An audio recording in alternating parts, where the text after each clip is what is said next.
sunshine, my only sunshine. What's your name? Sam J. Pourciau. Pourciau. Pourciau. And you straight out of the backwoods of the Cajun country. Straight out the country. Yeah, raised on the river.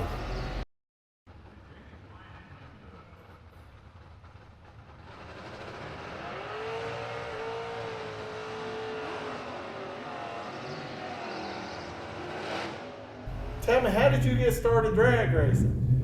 Well, I had a couple of friends started racing over there from Jaro, Louisiana, where I'm from.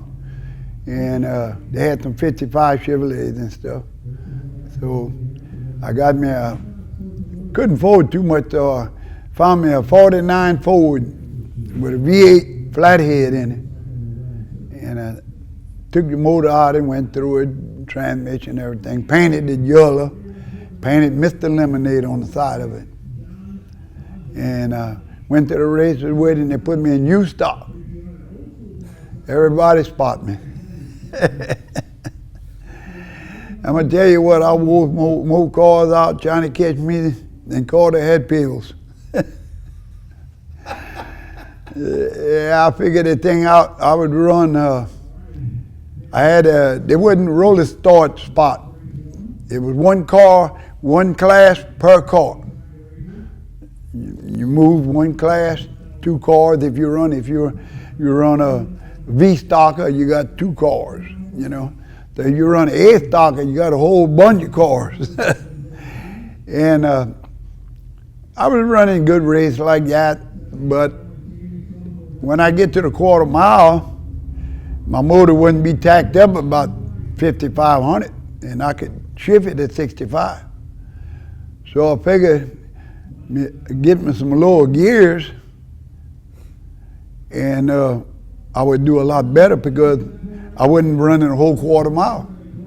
You know, I love drag racing. I've been doing that for 62 years. When I started with that 49 Ford, I got hooked, and then that was it. I guess it's like them people do drugs. You get hooked on it, and that's it. You just don't get that out of your blood. I'm guessing you didn't do drugs because you couldn't afford it. I never did it. My mama raised it right. My mama did good. We had 7, and my mama raised it right. And we never got in trouble, you know. We got little trouble at school, expelled and stuff like that, but I mean jail and stuff like that. We never did that. Yeah, that's because Mama never caught you playing foosball, right? Yeah, well, Mama went with us everywhere at them dance halls, and she would really get unglued because every time you turn around, there's somebody want to fight you, you know. And so when I was going to school, we had a little boxing contest, and they had a guy that was a coach. He come, and after we finished, he come over there and said, "Man," he said, "you fast and you hit hard." He said, "You'll be a good boxer." And you know, I never did think about being no boxer, you know. So he said, "You can fight Golden Glove," you know. So I said, "Well, you know, that's something to talk about, brag about, because I like to fight anyway. I used to fight every time we go to a dance hall somewhere, we was fighting." So you didn't play the foosball? No, we didn't play the foosball. Yeah. So I got in, that's how I got into boxing, did that, you know, and went in the service and fought a little while, boxed there a little bit and come out, and then everybody want to challenge you, man. I don't care where you go, they always got somebody drink a little bit and want to, "Hey man, you bad, I heard you bad." They always want to try you out. So, you know, you try to tell them, "Hey, I'm not drunk, you drunk. You don't want to fight with me, you know. I'm like a lawnmower, I'll run over you, you piece of grass." Eat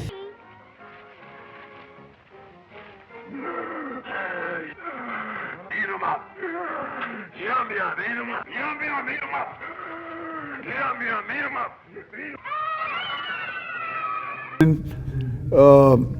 And then I got went from that 49 Ford. I wanted to go a little faster, so I got me a 55 Chevy. Ran that for a long time, and it ran good. And then I got a 57 Chevrolet, and the 57 Chevrolet was bad. And so my brother told me, he said, what name you gonna put on that? He said, you didn't put no name on that car yet. I said, well, since it outrun everybody we run so far, we're gonna name it Cannibal. He said, why Cannibal? I said, well, Cannibal eat everything up. So people would ask me, why you got Cannibal on? I said, you don't know what a cannibal is? You know, they overfeed that, they eat everything up. It don't matter. I said, well, that's what this car is. Did you cannibalize, or did you eat up? What was that famous team down there in Louisiana you come up against? Candies and Hughes. Well, Leonard Hughes, that's who I used to run against. I didn't run the Candies and Hughes. That was the funny car, okay? Well, I used to run that guy, Leonard. He had a 57 Chevrolet too, with a feather on it. And he used to go to the Hammond drag strip, and we ran at the airport. We didn't have a drag strip yet in Baton Rouge. So we ran in Opelousas, we ran a drag strip there, airport I mean, I'm sorry. And then next weekend we ran in Hammond at the airport over there. They blocked one lane at the airport and we'd run on that. And we started with the flags. They didn't have no lights. Start with the flag. You pull up there, and he pull up there, and the guy would point the flag at you, and if you're ready, you nod your head. He point the flag there, and you nod your head, and you put them together and go down. And when he come up, you leave. And whoever get to the end win. And you's always beating Candy and you. Oh, I run Candy and use him many times. He protested me a few times. He figured he was cheating, so he figured I was cheating. You know, when you outrun a guy cheating, he figured you cheating. Though, even Jack Cooley, he used to work on Jack Cooley's car. Leonard Hughes. And that was before Candies and Hughes, you know. But he was a good technician, you know, so they hired him. When they started Candies and Hughes, he was the crew chief. Leonard Hughes was. He was a good guy, but just didn't like to get outrun. You won the Indy, didn't you? I got run up in there, broke my motor on the last round. Broke it in a burnout. So I lost all pressure, so I know it was done, but I believe I had that race won, but there ain't nothing I could do. Beauties here as the NHRA celebrates its 60th anniversary 57 trip to the Mac Tools U.S. Nationals. Here is Sam Pourciau and Jeff Tootin. It is the stock final. They could have run this down at Belrose, their home track, but they come out here to the Big Go. Jeff Tootin, one of the great members of that Tootin family. And Sam lets go of the engine on the starting line, and then Jeff just cruising on down. He's going to get the win, basically uncontested at the top end. Big time win for the Tootin family. They love their Mopars. I told Jeff, I said, there ain't no use to go red light. I said, my motor's broke, so I said, you go ahead and win it. I'm going to stage the car, I said, but it's broke. So. Yeah, that's probably the only person that could understand you talking in the field, wasn't it? Yeah, Jeff is a Cooney like me from Homer, Louisiana. You know them Teutons? Yeah. That's what it is, Jeff Teuton. Speak Cajun. Big Cajun, yeah, Cajun guy, good guy. His brother was Joe Teuton, and he was a great guy, you know, good guy, real. You know, some people don't like me. You know, some people don't like winners. A lot of people don't like winners. Teuton he's a good, he always had a fast car, them Hemmings and all, you know. He always running good. And years ago, he used to run C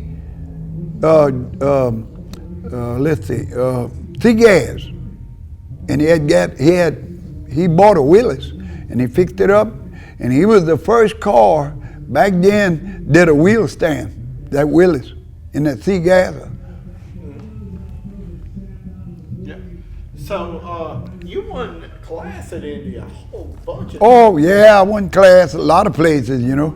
That's good, and you know, when you do that, when you win class, you brag about it. You know, you get an Iron Man. I won class at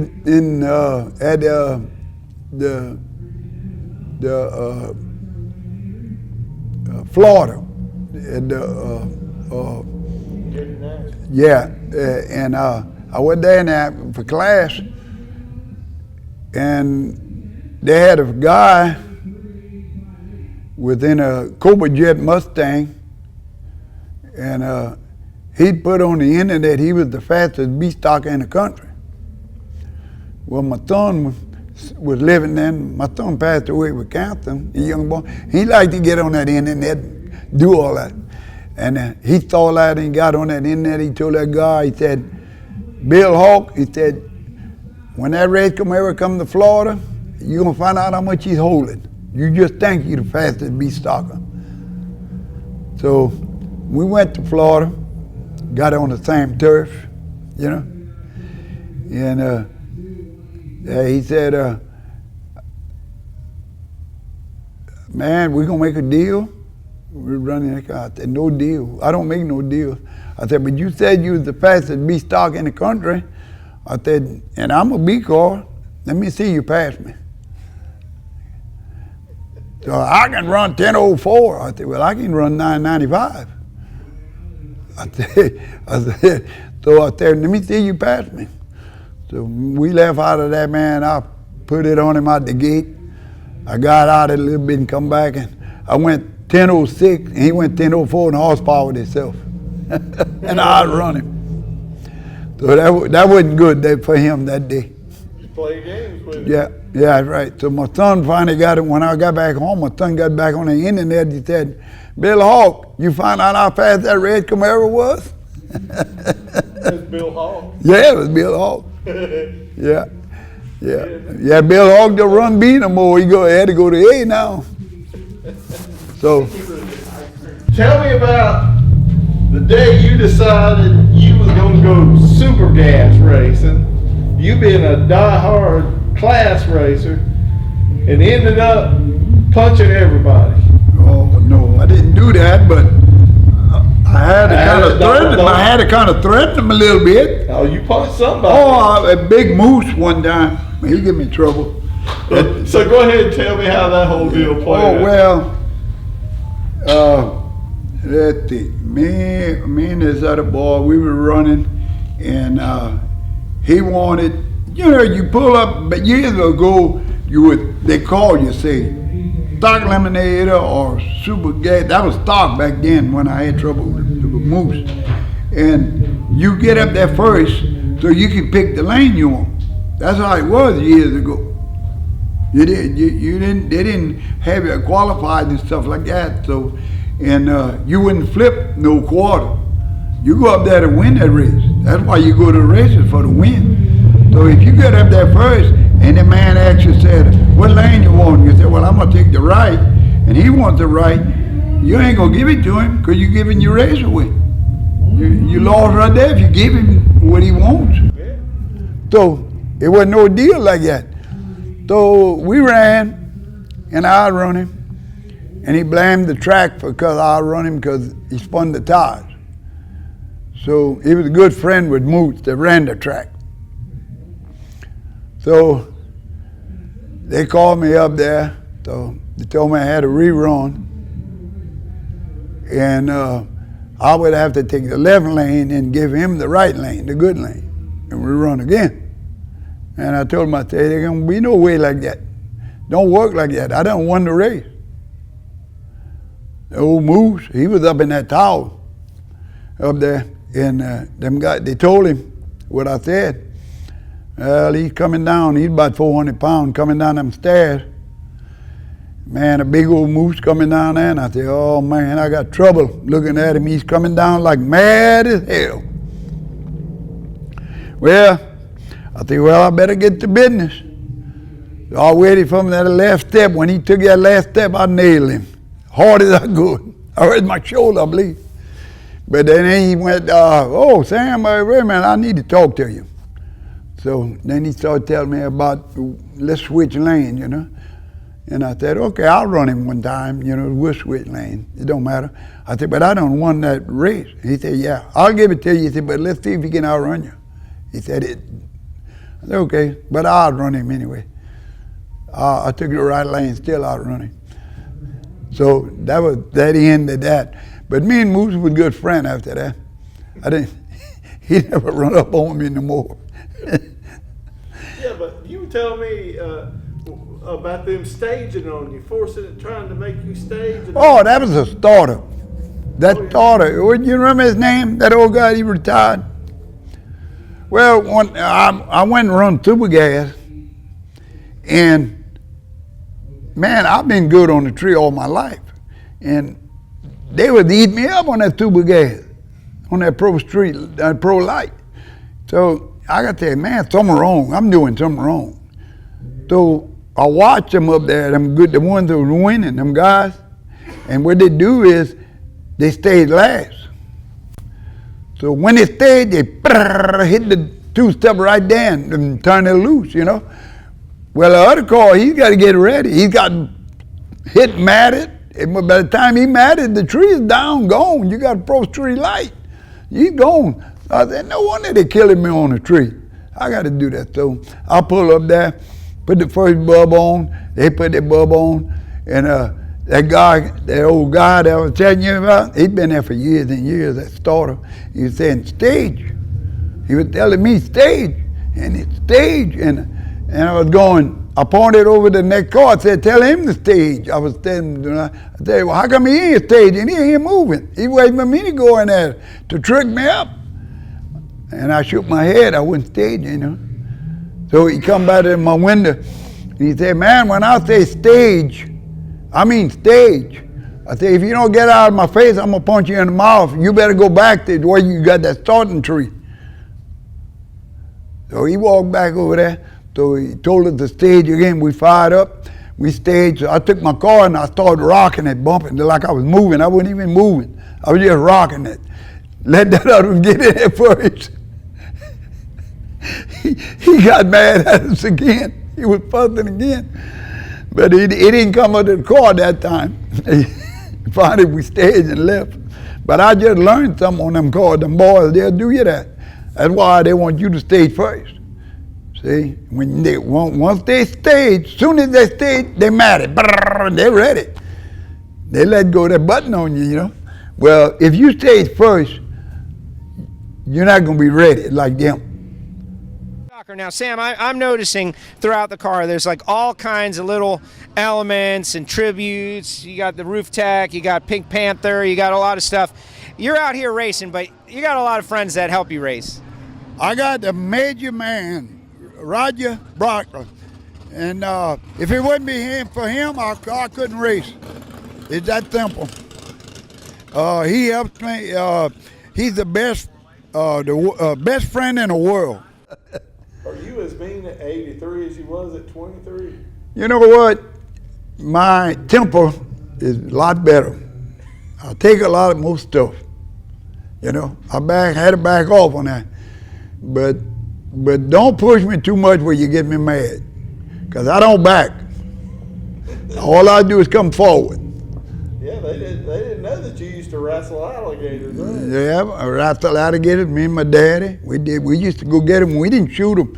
We just jumped on them, fought them, tied them off with a rope, throw them in a boat and get them home, cut the tail off, and that's it. We did away with them. Like almost get eaten by the alligator? You know what? We come close. I had one hit me with his tail and knock me over. They'll slap you with the tail. This what they do. They try to hit you with the tail to bring you to the front so they can bite you. That's how they do. See, they'll wrap you.